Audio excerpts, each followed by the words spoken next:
This video is about Rey and why she is a Mary Sue.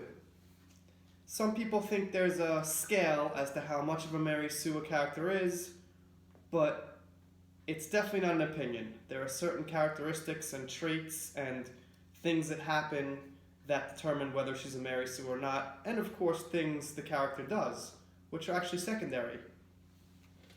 The arguments I've heard over the last 2 years have been mainly she beats Kylo, she flies the Falcon, and she uses the Force without training.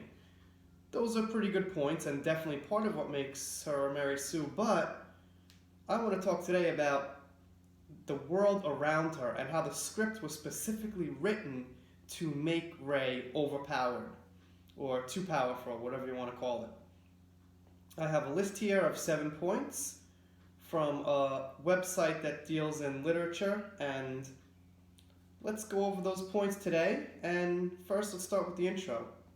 A hallmark of the Mary Sue is that they will have few, if any, meaningful challenges, hardships, or handicaps. So in a recent interview with Daisy Ridley, she said that Rey didn't really have a weakness, which means she has no handicaps. Hardships, people say her upbringing was a hardship, but we don't see that in the movies, and we'll get into that. That actually points her to being more of a Mary Sue, as a matter of fact. Meaningful challenges, I don't think she has too many of those either.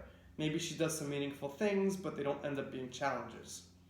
Obstacles that exist for others are virtually non-existent or pose little or no challenge for a Mary Sue. In fact, it'll often seem that the very fabric of the universe is bending to accommodate the character. Well, part of the story is that the Force is awakening and, I suppose, going into Rey and giving her this power, as Snoke said in his famous line that people use to defend the fact she's not a Mary Sue, as the light rises to face the darkness, which is exactly that, the universe bending to accommodate the character. Number 1. Characters who are normally grouchy or hostile will immediately be able to sense the innate goodness or specialness of the Mary Sue and warm right up to them. Well, there isn't anyone who's quite hostile who warms up to Rey. Well, in a sense, we have Kylo, but we'll get to that later. Luke you could consider grouchy. He doesn't warm up to her right away, but he does agree to train her ultimately. But we have Finn, we have Han, who really warms up to Rey. They had to make it so Han offers Rey a job. And then there's Leia, who hugs her right away. Seems like they've known each other forever. We have JJ dropping the ball and missing Leia and Chewie having a moment, and we go right to Rey hugging Leia. Not sure why. And now that I mentioned Chewie accepts her too. Chewie's been with Han for decades on the Falcon, but now it's Rey as the pilot, and Chewie's just kind of like, okay, pilot's Rey now. That's cool. She's great. I like her too. Let's move on. So number 1, I think Rey fits that pretty well. Number 2, characters who have enemies that want them dead or are in possession of highly coveted knowledge or items will trust the Mary Sue immediately. Sometimes after a token life-saving courtesy of the Mary Sue. They will not take reasonable precautions in the event that the character is an infiltrator sent to kill them or steal from them or just do something bad from them in general. So basically, people just trust and like the Mary Sue, which some people have pointed out about Rey, but they don't go into it in too much detail. And who likes Rey? Who trusts Rey especially? Well, we have Finn. Finn escapes from the First Order. He gets involved in something with Poe, and he trusts Rey to go right along with their plan and just basically, team up with her right away. Maz trusts Rey with Luke's lightsaber. It doesn't really help that we have no background on why Maz has the lightsaber or her involvement and how much she cares. However, she just hands the lightsaber right over. Here you go, Rey. Here's Luke's. Here's a artifact, a Jedi artifact, basically. Roll with it, Rey. You got this one. And then Leia hugs her, and Leia trusts her to go find Luke and talk to her brother. Just Rey. Nobody else. Leia doesn't want to send someone else who she's closer with, who or maybe she doesn't want to go herself, or Chewie goes too, but basically she sends Rey. So we have Leia trusting her, and Chewie is another one who trusts Rey right away, and just not as much as trusting, but accepts Rey. So Chewie's with Han and the Falcon for decades, and then, Han dies, and now Rey takes over the Falcon, and Chewie's just like, well, that's cool, it's Rey now. I mean, he doesn't have to fight her or hate her, but there's just he totally just goes right along with it. So I think for number 2, Rey fits. And also, like I said, nobody takes precautions against Rey. Nobody thinks, well, maybe she's a spy or maybe she's going to steal something. She was a scavenger raised on Jakku after all. Nope. She's good. She's Rey. Everyone loves her. Point number 2, I think, points to Rey being a Mary Sue. Number 3. Enemies and rivals of Mary Sue's will be defeated quickly and easily or will pose no serious threat. In essence, Mary Sues are strawmen and paper tigers. Well, who are the enemies or the villains in the new trilogy? Hux, not a threat. Phasma, not a threat. Kylo, we'll get to that. Snoke, not a threat. Maybe you could consider that he was a threat, but not anymore. He just got defeated easily. Kylo defeated him, but that was partially because he wanted Rey to join him, and who knows why, actually. But the point is, for Rey, that threat was removed quickly. Let's see.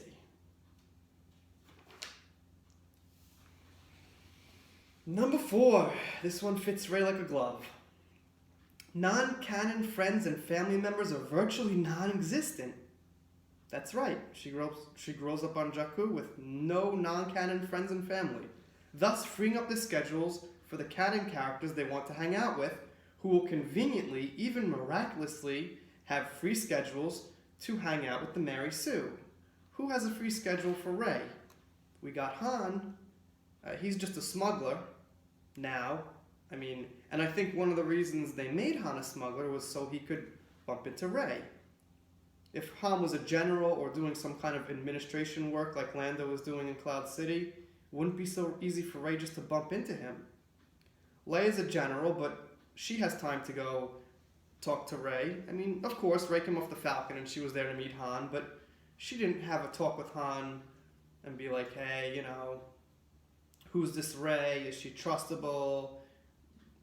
What are you guys doing together? No, she just, nothing. Just let Rey go ahead and join in. Then we have Luke, who I would say is miraculously free to hang out with Rey. And this also, I believe, is why they had Luke be this hermit and have him have this story arc of failure. It's because they changed the script from Force Awakens. They took out Luke and they changed it in The Last Jedi. A couple of changes, so he didn't steal the show. And you have to think about it. From Rey's point of view, from people who never saw the old trilogy, then it's more exciting to have Rey have this speed bump, like, oh, how am I going to get him to train me? I've got to get through this now, instead of having Luke be powerful and show somebody more powerful than Rey. Aside from the quick moment, Snoke whirls her in the air. So, yeah, I'd say she fits 4 pretty good. Number 5. Other characters in general will be inordinately fascinated with the Mary Sue to the point of obsession sometimes. So, who's fascinated with Rey? Well, like I said before, Han offers her a job. That was very deliberately horn-shoot into the script. And Finn likes her. I don't know if Finn, you could say obsession, but Finn definitely likes her. And the oddest one is Kylo. So why does Kylo have such a fascination with Rey? Doesn't make too much sense. Kylo decides to kill Snoke, and the safest thing he could do is kill Rey.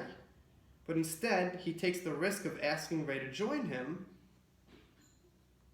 And obviously there's something strange going on there, and a lot of people have noticed that with the thing they call the Reylo situation or mystery or whatever.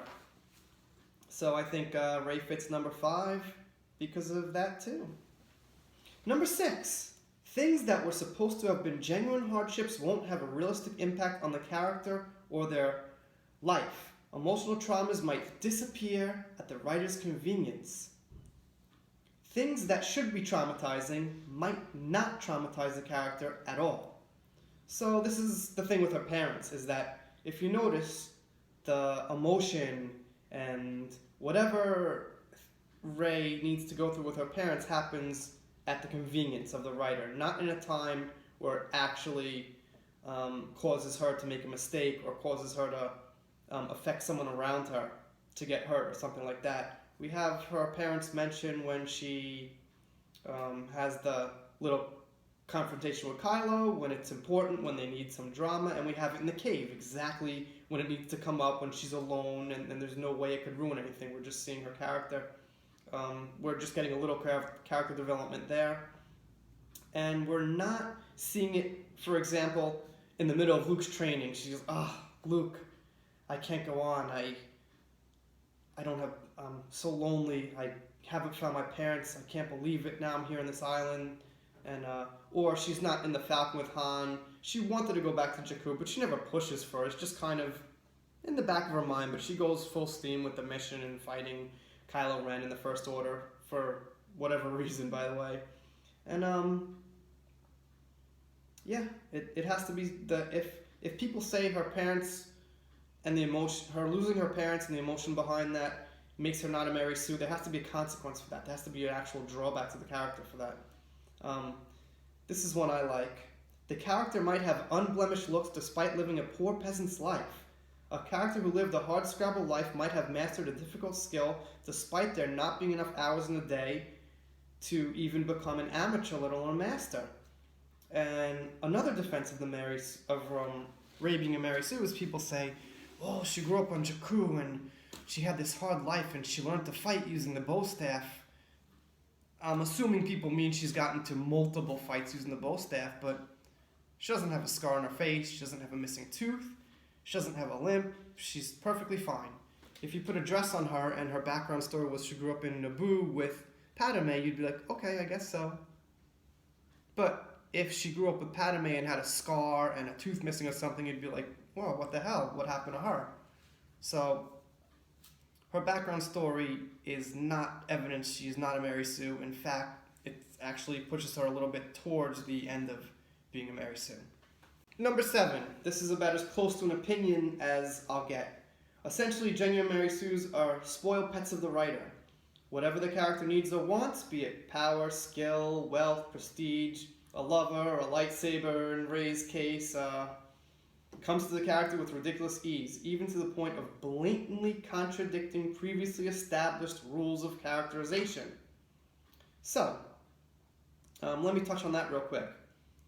Basically, I was arguing with someone on Reddit who said, well, Rey isn't breaking any old trilogy rules to become powerful. She's following a set of new trilogy rules. But the thing about being a Mary Sue is you write in new rules to make her too powerful that contradict the old canon. So that there doesn't really say that she's not a Mary Sue because of new rules. It says, well, look at these new rules we wrote specially for this character. And my opinion with the writer side of, as far as being a pet of the writer, is that I think Kathleen Kennedy is very into gender issues, and it's apparent. She doesn't hide it by wearing a Forces female shirt, and by saying she's sick of pandering to male fans, and by saying Rian Johnson writes fierce women. It's obvious she's into gender issues, and the script goes through her, the final version goes through her, and my opinion is that Rey could possibly be a pet of Kathleen Kennedy. So, there are the 7 points. I want to touch on one other thing real quick. There's nothing wrong with wish fulfillment or power fantasy stories in and of themselves. So once in a while, if you want to have an overpowered, Super Rey or something, and if the writing is good, okay, so you have a real powerful character on the good guy side.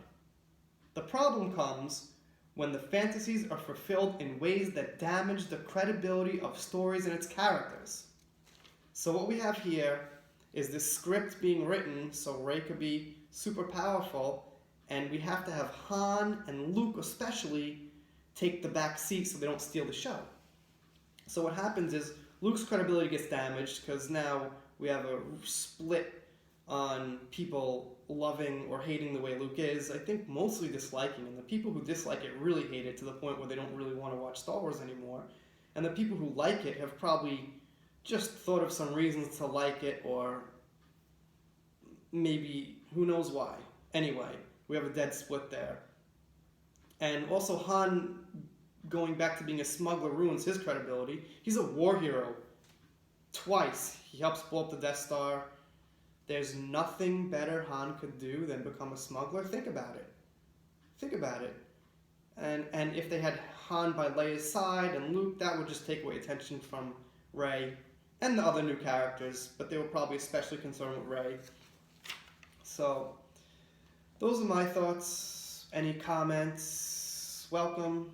Responses, comments, whatever. I'd like to leave you with a little video I made about Super Rey Sue, who helps me get through my life because she's so awesome and she could do everything.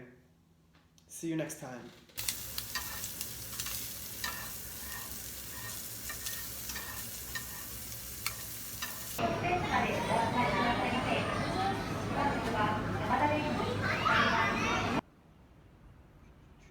Use the Force, Rey!